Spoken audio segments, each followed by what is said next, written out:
കാതികൻ Kallada V കുട്ടി അനുസ്മരണവും award സമർപ്പണവും 26-ന് നടക്കും. കിഴക്കേ കല്ലടയിലാണ് പരിപാടി സംഘടിപ്പിക്കുന്നത്. കാതിക സംഗമം, സെമിനാർ എന്നിവയും ഇതോടനുബന്ധിച്ച് നടക്കുമെന്ന് സംഘാടകർ കൊല്ലത്ത് അറിയിച്ചു. കാതികൻ കല്ലട വി കുട്ടി അനുസ്മരണവും അവാർഡ് സമർപ്പണവും ഈ മാസം 26-ന് കിഴക്കേ കല്ലട സിനി ഓഡിറ്റോറിയത്തിൽ സംഘടിപ്പിക്കും. കാതിക പ്രതിഭാ പുരസ്കാരം സൂരജ് സത്യനും, യുവകാതിക പുരസ്കാരം അനഘ ആറിനും, സമഗ്ര സാഹിത്യ സംഭാവനയ്ക്കുള്ള പുരസ്കാരം ഉമാദേവി തുരുത്തേരിക്കും, അധ്യാപക പുരസ്കാരം പ്രൊഫസർ ജയലക്ഷ്മിക്കും, ജീവകാരുണ്യ പുരസ്കാരം ജോർജ് എഫ് സേവ്യർ വലിയ വീടിനുമാണ് സമ്മാനിക്കുന്നത്. 10,001 രൂപയും പ്രശസ്തി പത്രവും ഫലകവും അടങ്ങുന്നതാണ് പുരസ്കാരം. അഡ്വക്കേറ്റ് കെ പി സജിനാഥ് അധ്യക്ഷനായ സമിതിയാണ് പുരസ്കാര ജേതാക്കളെ നിർണയിച്ചത്. 26-ന് രാവിലെ 10-ന് അനുസ്മരണ പരിപാടികൾ ഉല്ലാസ് കോവൂർ MLA ഉദ്ഘാടനം ചെയ്യും. കാതിക സംഗമം, സെമിനാർ, കവി സമ്മേളനം, കഥാപ്രസംഗ അരങ്ങേറ്റം എന്നിവ ഇതോടനുബന്ധിച്ച് നടക്കും. കഥാപ്രസംഗ seminar advocate D Suresh Kumar ഉദ്ഘാടനം ചെയ്യും. പൊതുസമ്മേളനം ഡോക്ടർ PK ഗോവൻ ഉദ്ഘാടനം ചെയ്യും.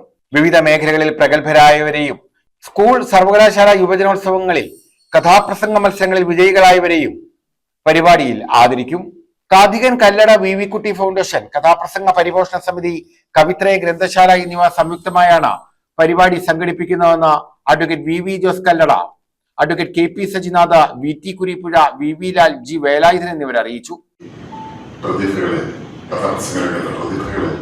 സംഭാവന ചെയ്ത ജില്ലയാണ്. പെട്ടെന്ന് നമ്മുടെ മനസ്സിൽ ഓർമ്മ വരുന്നത് ഈ സാംബശിവനാണ്.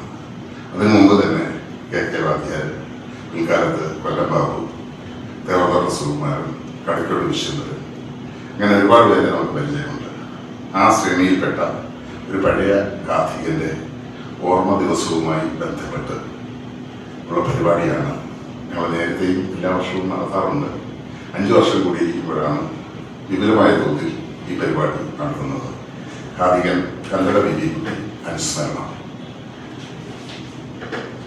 ഈ കഥാപ്രസംഗം എന്ന് പറയുന്ന കലാരൂപം വളരെ പ്രതിസന്ധികളെ നേരിടുന്ന ഒരു കാലഘട്ടത്തിൽ ഇത്തരം പരിപാടികളിലൂടെ കഥാപ്രസംഗത്തെ വീണ്ടും ജനശ്രദ്ധയിൽ കൊണ്ടുവരുന്നതിനുള്ള ഒരു ഉദ്യമം എന്നുള്ള നിലയിലും 2011-ൽ അന്തരിച്ചു. അദ്ദേഹത്തിൻ്റെ ജൂലൈ മാസത്തിൽ അദ്ദേഹത്തിൻ്റെ ഓർമ്മ ദിവസം കാതിക സംഗമമായിട്ട്, പ്രത്യേകിച്ച് ഇതിൻ്റെ സംഘാടകർ എന്ന് പറയുന്നത് ഈ അനുസ്മരണ അവാർഡ് സമർപ്പണവും ഒക്കെ നടത്തുന്നതിൻ്റെ സംഘാടനം എന്ന് പറയുന്നത് കഥാപ്രസംഗത്തെ പരിപോഷിപ്പിക്കുന്നതിന് വേണ്ടി അഡ്വക്കേറ്റ് KP. ന്യൂസ് ബ്യൂറോ, കൊല്ലം.